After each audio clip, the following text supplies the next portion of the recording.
for do with about 10 of my other favorite friends and social media experts who are dominating their niche, dominating their field, and doing amazing things all across the country. So for those of you that are joining us for the first time here on a social media day, I've been doing something with social media day, which is every year on June 30th for at least 5 years. And that dates back to one of my friends, Christy and Elijah Whites, who used to own Serving Social, which was a social media company, actually got the day celebrated and a decree made by the mayor of Austin, Texas at the time.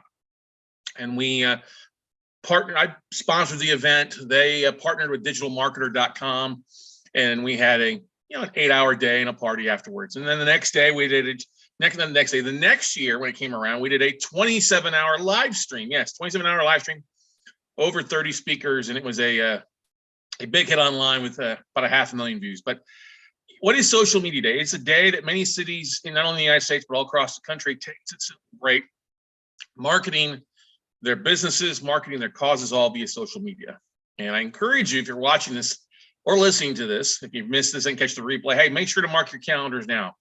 And really, this day is designed to help you take a look at what you're doing or maybe what you're not doing, to help give you some ideas or to give you some tools and tactics so that you can take your marketing to the next level. Now, let's all face it, we're here with social media for a long time. It's not really going anywhere. And some things it can be good, other things it can be bad. Some people will say social media is the downfall of the economy, the world and society. I don't think that.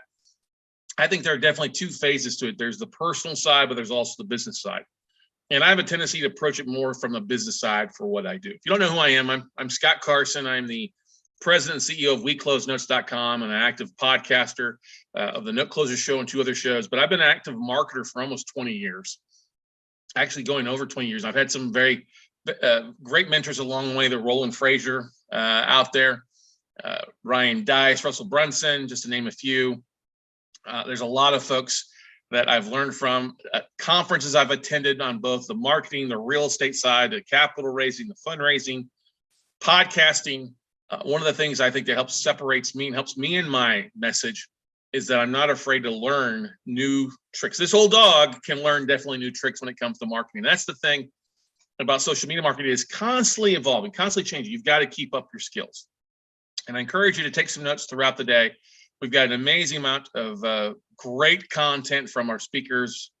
They're going to deliver some inside stories. They're going to talk about their businesses, what they're using to succeed. And I guarantee if you listen, you'll be able to take something that each speaker shares and apply it to your business. And we're honored, and I'm very thankful for each of them out there. So make sure you also check them out, follow them on LinkedIn, Twitter. I've put most of them, actually all of them, I put their LinkedIn connection in the description below. If you're watching this, hey, give me a thumbs up, say hello, and let me know what part of the country you're joining us from. But for those that don't know me, I've been an active real estate investor for over 20 years.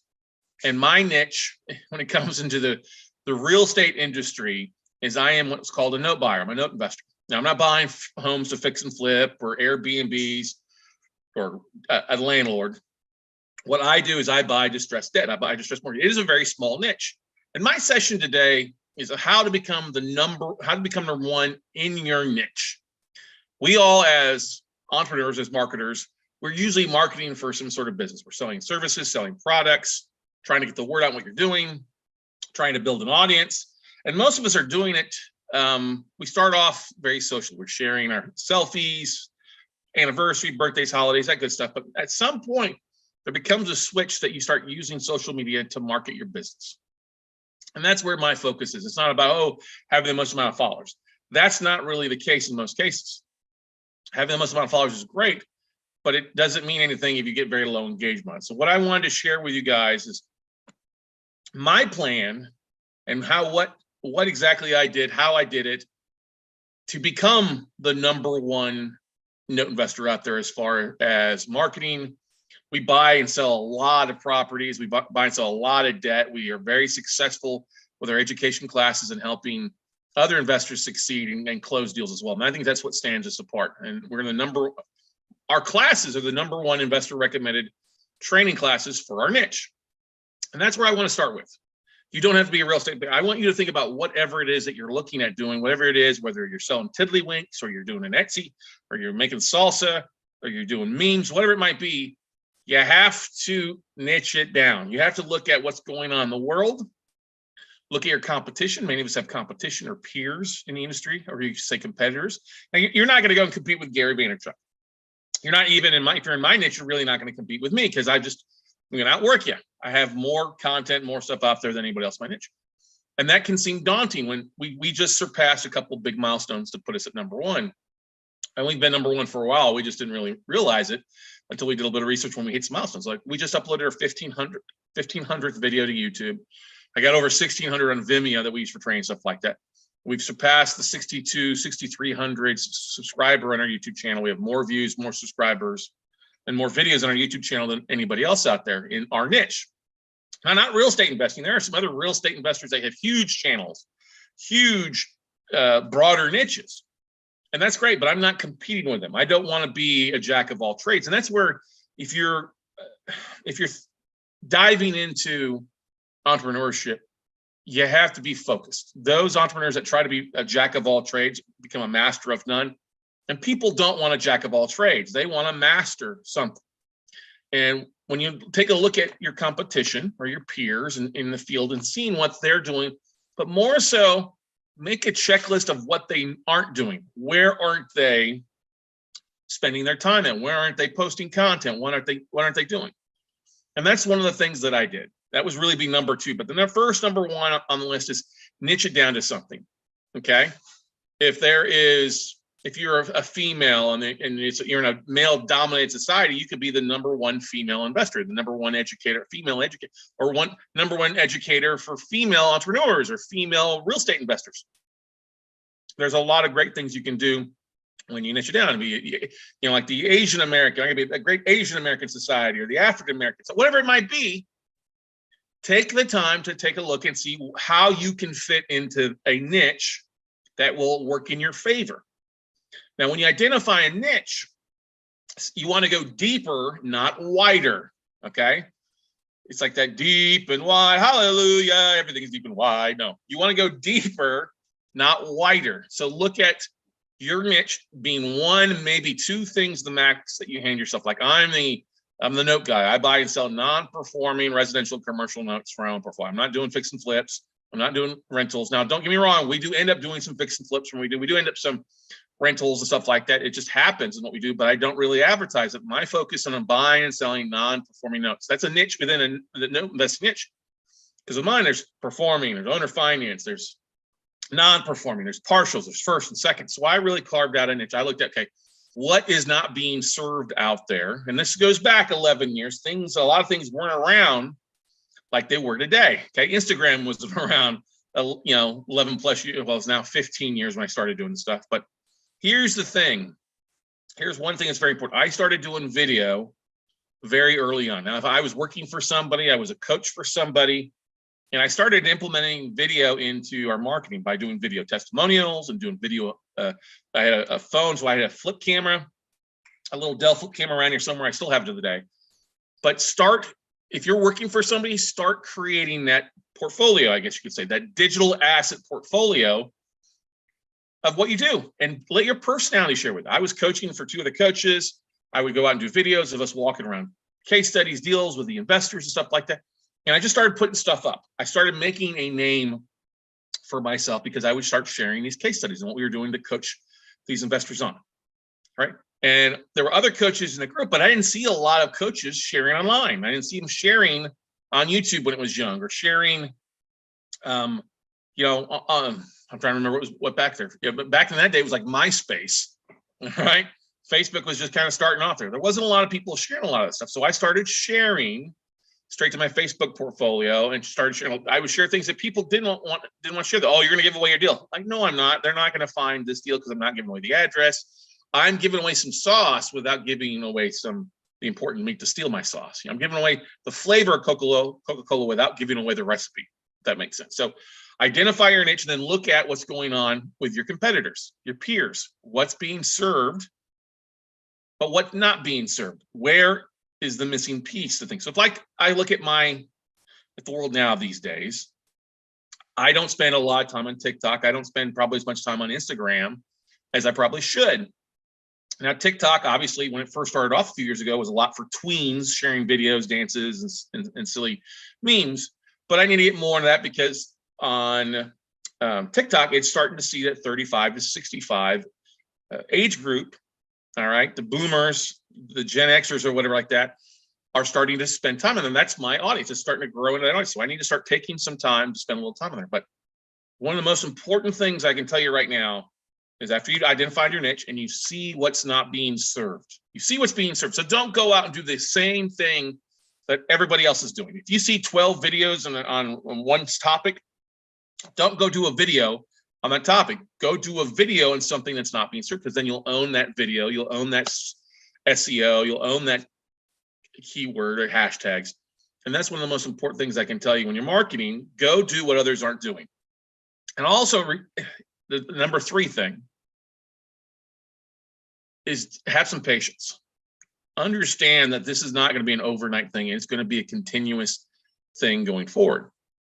One of the things that I started doing, that it came actually from Gary Vaynerchuk. It also came from Kevin Harrington. I was in an event in Vegas around Halloween. I don't remember when it was. It was quite a few years back.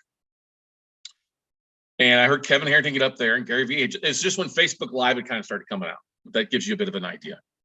And so I heard Kevin Harrington come out and say, hey, video is going to be everywhere. If you're not investing now in video in some sort of fashion in your business, no matter what your business is, whether it's from gaming to tiddlywinks, and think about this. Think of how Twitch has evolved. Think about all these things that we never thought would do well with video are doing tremendous. If you're not doing something with video, you're going to get left in the dust. I was like, okay. So I went home, I started looking at some things, started researching like my peers, my competitors, because at this time back when this happened, I wasn't a big name in my field. Now my niche is niche of note investing, real estate investors. I wasn't really a name. I'd done some stuff. Some people may have known of me, but what really set me apart was my next steps. I looked at my biggest 2 competitors, and I saw that they weren't giving any type of video. They weren't doing hardly any video at all. If it was just a sales pitch for something. Okay.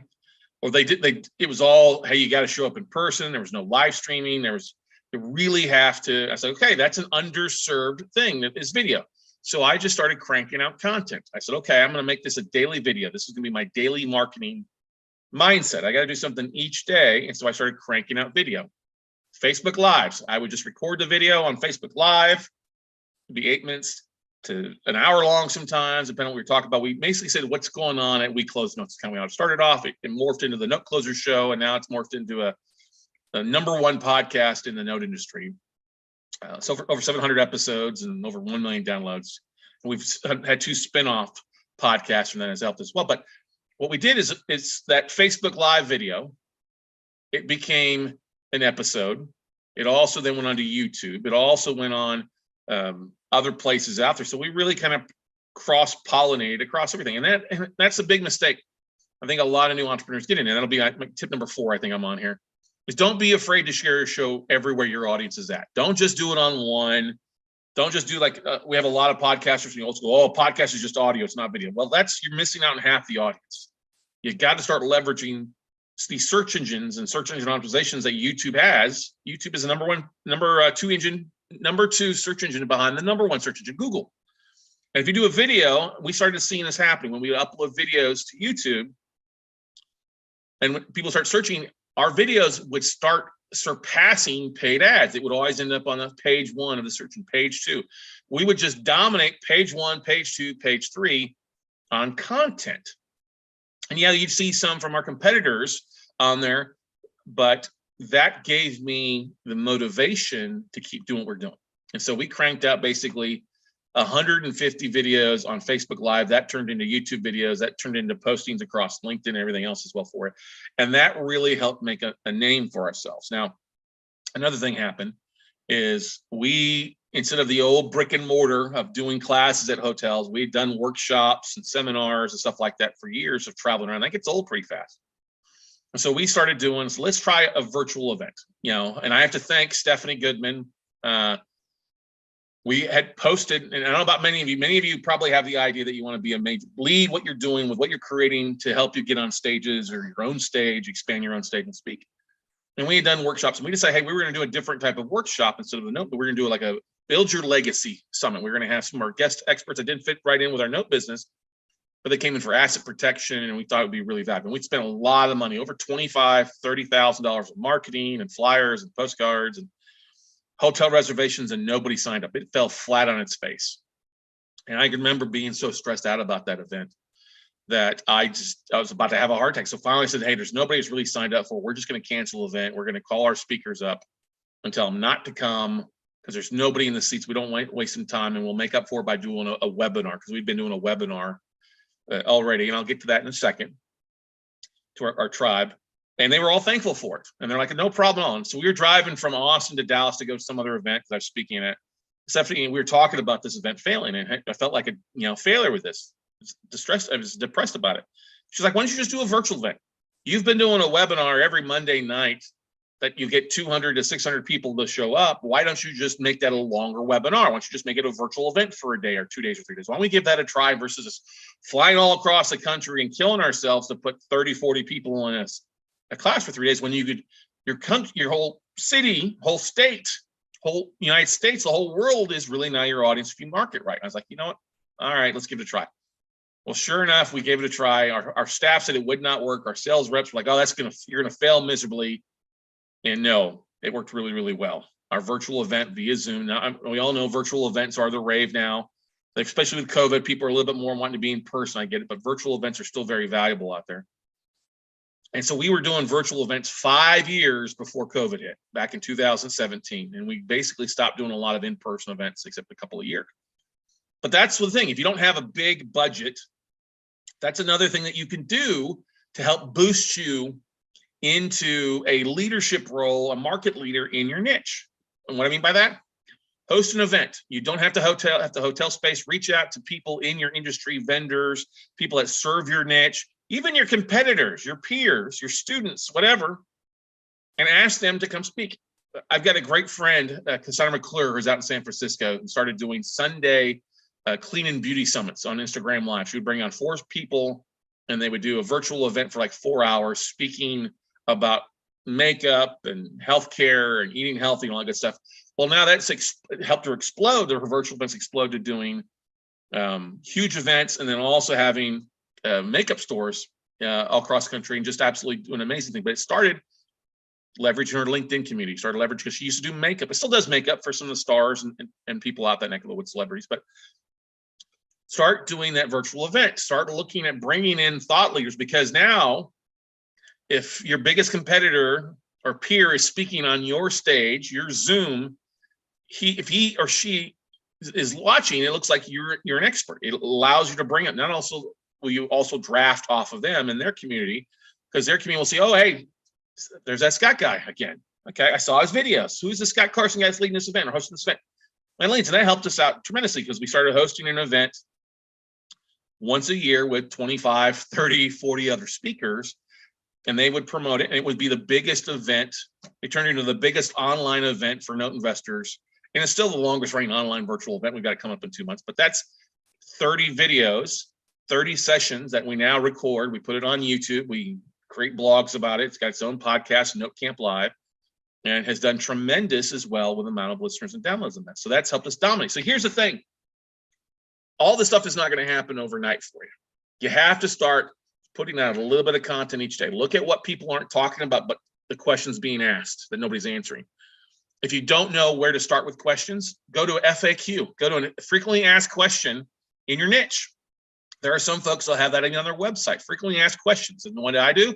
I went and pulled up those frequently asked questions, frequently asked terms, or, what's a BPO? What's an REO? What's that stand for? These terms in your field can be things that people are going to search for. What is an REO? What's a BPO? If that's, you're looking for terms like that. And those have turned into tremendous little short videos for us. Not very long, 2 to 5 minutes, just talking about one topic. You could do it from your smartphone. You can do it from Zoom. There's not going to record that stuff, but just starting to record that stuff will give you some content to put on your website, some content for YouTube, some content other places versus just being on YouTube. And this is the biggest mistake I see hunters make. They may record 3 or 4 videos, but they don't put anything else up on their website, put anything else up on their YouTube channel. They don't put anything on LinkedIn. and they don't market their business. And they wonder why they're struggling to get things closed or to attract people. And part of what you have to realize is every piece of content that not only do you create, but when you share it, it becomes a seed that you plant on every platform. So one video, if you just record a video, just upload it to YouTube, that's great, but you've really only planted one seed. Well, if you upload it to Facebook or live streaming to LinkedIn or post it to Twitter, you're sprinkling more seeds out there for more people to see what you're doing. And that would be, I would say tip number 5 or number 6, I don't know what I'm on right now, forgive me. But look at the channels that your audience is at. Look at where they're at. Look what they're spending time on. Do some research. And like one of the things that I do is I look for keywords. So like I'm going to TikTok and researching TikTok and typing in, okay, I'm looking for real estate content and real estate investing, investors. You know, note investing is such a small niche, it doesn't even show up on there that much, which is great. Why does that mean? Because it allows for me, if I start resharing content or creating new content there, I can dominate my niche early on and don't pick 20 hashtags or keywords. Pick 5 or 6 that you can own and start using those on a regular basis. Like we started using We Close Notes. We started using Life of a Note Investor. Note investing, note investor. Those are some things that weren't very common. But now when somebody does search for them, what do they see? They see most of my content. They see most of my posts out there. And whatever your niche is, whatever your focus is, that is really the secret to being number 1, is to create it, to share it. But then tip number 6 is literally just being consistent. Being consistent. If your peer has 1,000 videos, don't, oh shucks, I'm not gonna be able to do. That's okay. Start slow. I've got some of my students who've started YouTube channels and they're doing great. I'm very proud of them. Desi Arnaz is an investor, a friend of mine, and a student who's doing a great job. He's carved out his little niche, and that's fine. Doesn't affect me. All right. For one thing, he's sharing content, but I'm still producing more content than him. I'm still producing more content than anybody else in my niche. And that's the thing you look at. If your competitor is putting out 1 video a week or doing 2 videos a week, then you need to do 3. If they're doing 1, do 2. If they're doing 5, well, you better do 5. I'm just joking. You may not have the time, but start doing something and just be consistent. Say, hey, I'm going to do a video a day for 30 days straight, or I'm going to do it every Monday night. And that's one thing that we look at as our marketing techniques, is that our content and some of the things that we started now becomes just old habit. People look for it. Like we've been doing a Monday night, it used to be an audio call, conference call, it turned into a webinar, and now it's a video that we do every Monday night, a Zoom webinar, 7 p.m. Central. It's Note Night in America. And we've been doing it in some form or fashion for over 11 years. And we're doing 35 to 44 episodes every year on that. Now it's once a week on average. Like, when holidays kick in, vacation, we usually do the last 2-3 weeks of December. And then, depending on the national holiday, we'll take it easier, sometimes travel. But that's the thing. I know I'm going to at least get 30 episodes out, 30 topics. Half of them is me teaching. The other half is me bringing on a peer, a vendor, somebody in my niche to add value to my audience. And that's another thing. You may not be, if you're new, you may not have the skills. You may not have closed a lot of deals, but you can bring on other people that have closed deals or are doing things that add value to your listener. If you deal with a vendor on a regular basis, hey, ask to interview them. Hey, bring them on, talk with them, highlight them on your posts. Many people are looking to monetize their social media. That's fine. There's ways to do affiliate splits, or where if you sell something, you get an affiliate, $10 to $100 to 50 cents on or 50% of whatever sold can lead to you. Now, one of the things that we have done about 99% of the time here is we've done it all organically. We have not paid a lot of money into Facebook or Instagram or Google, actually $0 to Google AdWords, is because of the fact that we leverage very high on video. Video still to this day does very well and ranks very high in Google, where most people are going to. The biggest thing that I have to say for those of you out there who have been avoiding that, it's not very expensive these days. If you could do it on your phone, go straight live. Most of you are going to have a smartphone that's now celebrating its 15th year as an iPhone. Man, what did we do beforehand, right? That has a better video on the back of it than most of you. I don't even have the most updated ones. You got the 3-prong on the back. It's like extreme alien HD. It looks so good. You can see the pores, whatever. But using that to start recording and just starting in a habit. If you're going someplace nice, stand and do a thought of the day, or if you saw something great or had an idea or got a question from somebody, feel free to share your thoughts. And that was one of the greatest things about that, going back to that 150 days, it was just sharing thoughts of what I was working on, what we were doing. And it helped people understand me, build rapport with me. I'm not everybody's, favorite note educator, and that's totally fine. I've got the trolls, we have the haters. You're getting the thing to realize too, and I want to bring this back as we kind of before we wrapped it up for this session, is it's okay not to be everybody's cup of tea. You do not want to be everybody's favorite entrepreneur, investor, or marketer. That's totally fine. You're going to piss some people off and people are upset. One of the biggest lessons I learned is from a good friend of mine, Greg Reed. And he taught me years ago, you're not going to make everybody happy. There's basically 3 buckets that people fall into. You have one bucket of the people that love you, your biggest cheerleaders, your favorite clients, your friends, your families. Those people are going to love you. Those are great. And they're going to be with you no matter what. On the opposite side, there's those that are going to hate you. They're going to dislike you because of what you do, of your race, your skin, your sex, your age, what you wear, your weight, whatever. Does not matter. They're going to hate you. They're going to find something wrong because they have a dark hole for a soul. Okay. And you're not going to make them happy. Just what you have to do is ignore that group and then go for that middle bucket. That middle bucket is anybody out there that does not know you. People that are on the fence. Those are those people that you are able to wow with your content, with you being honest, with your rapport, what you share on a regular basis, and how you share information that most others would charge for. And that's okay. You got to give away some good stuff. And the key to success is actually to give away your good stuff. Don't do it all at one spot, but give away some of your best knowledge, your best tips and tools, because people like think, wow, if he or she does this on the free side with this on this nugget, imagine what the paid stuff is for, how much more overwhelming. So don't be afraid. A couple of years ago, my biggest peer and I sat down at an event, and it was an honor because he asked me, hey, Scott, I'd love to bring you on and help me market some of the stuff. And inside, I had to do a little skip and a jump, right? I was very excited. I said, thank you very much. I appreciate it, but yeah, we're just not a fit. We're just not going to do that because we just see differently, and I wouldn't work with him. I don't like his ethics, and that's fine. Don't like how he does things, and he has his own stuff. I have my own stuff. We'll just stay in our lane.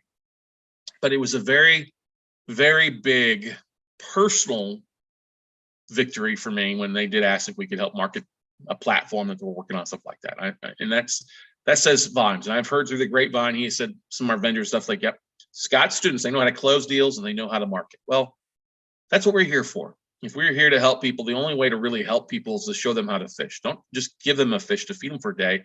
Show them how to catch fish, go out and provide for themselves so they can feed their family and leave a legacy themselves. And here's the thing, ladies and gentlemen, there's plenty of eyeballs. There's plenty of opportunity out there. You just have to market more. If you're not raising capital, closing deals, doing things that you want to do that are happy, it comes down to one thing and one thing only. You're just not marketing enough. And that's the thing that will separate you more than anything else, is that repetition. That's why Michael Jordan was number one. He took more shots than anybody else. Kobe Bryant was great. He took more shots and practiced more often. You show up consistently on a regular basis and then stick to that schedule. Now you're going to at points run through social media. You're going to get tired of it, or we call it like podcasting pod fade. There's been times where I hadn't recorded an episode in a month or 2 months. So I've recorded them, but I hadn't uploaded them. That's going to happen. And it's okay to take breaks. You want to build that system in where, hey, I'm taking a break for this month. I did not do that initially. I just kept cranking out. And I should have said, hey, I'm taking a little bit of break here to recharge my batteries. And I'll tell you this, ladies and gentlemen, if you go by those 5 or 6 or 7 tips and tools that I recommended here, you'll find success. You just got to stick with it. You just got to be consistent and do what you do. Quit worrying about what everybody else is doing out there. See where the opportunity is, what's not being handled, and grab onto it like a bulldog on a bone. Okay? Stick with it. Start cranking stuff out. Start sharing your information on whatever platform and whatever you're talking about that's lacking out there. And that'll be the fastest way to find success. You don't have to spend millions of dollars in advertising. You can do it organically reach in a lot of cases. It will take a little while. That's okay. Everything big starts small. It all starts with that first step and another step and another step and another step. Keep it simple, stupid. That's the KISS method. Keep it simple, stupid. And add a little bit every day. You don't have to dominate. You're not going to go from 0 to 20,000, 30,000 LinkedIn followers at once. Do it a little bit at a time. And another thing too, before I leave you here, if you're working with a specific platform, and your 1, 2, 3 platforms is what you're going to end up probably spending most of your time on, because other platforms your audience isn't on there or not engaging, and the other 2 or 3 platforms. Find out what tools others are using to help them speed up, help them auto post, help them pull in the analytics. I could not do what I do without a couple things. On our YouTube channel, we use TubeBuddy. I think it's $15 a month, but it gives me a lot of analytics, tells me the keywords, tells me the titles. That is such a great tool that I love using, is TubeBuddy. It has been one of the #1 things to help us build a #1 YouTube channel out there and get more eyeballs on what we're sharing. LinkedIn. LinkedIn we have leveraged heavily, and you're going to hear quite a few folks talk about LinkedIn throughout the day. LinkedIn, we use Octopus CRM.io. There's several other LinkedIn tools like Chrome plugins that will help you with the automation of sending out invites, building lists on there, connecting with people. And that's the thing. You should need to use something. And I think I pay $20 a month for Octopus, and it's well worth it. It's helped us grow our LinkedIn connections from 6,000 to just under 28,000 connections on there. Now that's a lot of connections, and we provide content on LinkedIn regularly to real estate investors, to podcasters, and also marketers out there as well too. And that's what we're doing. Is people like, oh my God, yes, I've connected to you. I can't tell you how many times we connect with somebody new. Like, oh yeah, I already listened to your podcast, or I already watch. I'm already subscribed to your YouTube channel. That's a really good feeling. But that all starts small. It all started with just sharing content, sharing a little video, and going from there. And I'm going to leave you with a story. I was in a couple months later, after I was in Vegas. I was back in Vegas at an event for our industry, and I was not speaking. I was just attending, being the audience, listen and learn. And one guy got up on stage there, and he started talking about how some of the things you can use with video. And he asked everybody in the audience to raise their hand to see how many other people in the audience were using video in their marketing. And I raised my hand, and I was the only one out of 500 people that said that they were using video. And he asked me, what are you doing? I said, well, I'm doing it to talk case studies. I'm doing it to break down assets. I'm just sharing to build an audience. Well, I got bombarded from people after the event. I gave out all my cards there, but I made a lot of connections, and that helped me more than anything else. Now I had people that were in my circle that I just built a database with, and that I could market to and I could share more. So those are things.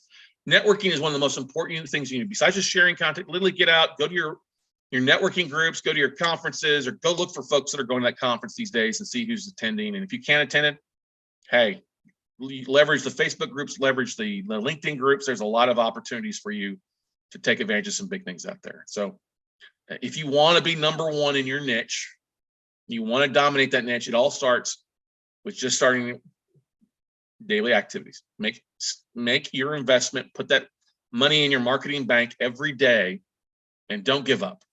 It may seem daunting. When I first started, I was looking at some of our competitors, like, man, they've got a lot of followers. I'll never get there. Well, yeah, I did. And we've blown past them because we have built this marketing machine that we dominate our niche in. And you can do the same thing too. It's not going to happen overnight, but a year, 2 years, 3 years, who knows what happens. You can build a name for yourself in your niche out there. And that's my biggest lesson for you guys here on Social Media Day 2022. I know it seems overwhelming, all the different things that are available, the emails, the Twitters, the posts, the blogs, the podcasts, the TikToks, whatever, the blogs, the Pinterest, whatever it might be. Take a breath, go look and see what your peers are on or not on, that you can help dominate, and something that makes you can carve out your little beachhead as you expand your domination. So go out, take some action, everybody. Stay tuned. We've got an amazing lineup of speakers throughout the rest of the day here on Social Media Day 2022. Make sure you connect with them. But if you'd like to schedule a call with me to talk about how to market, feel free. Very easy. Go to talkwithscottcarson.com. That is my calendar link. That's talkwithscottcarson.com.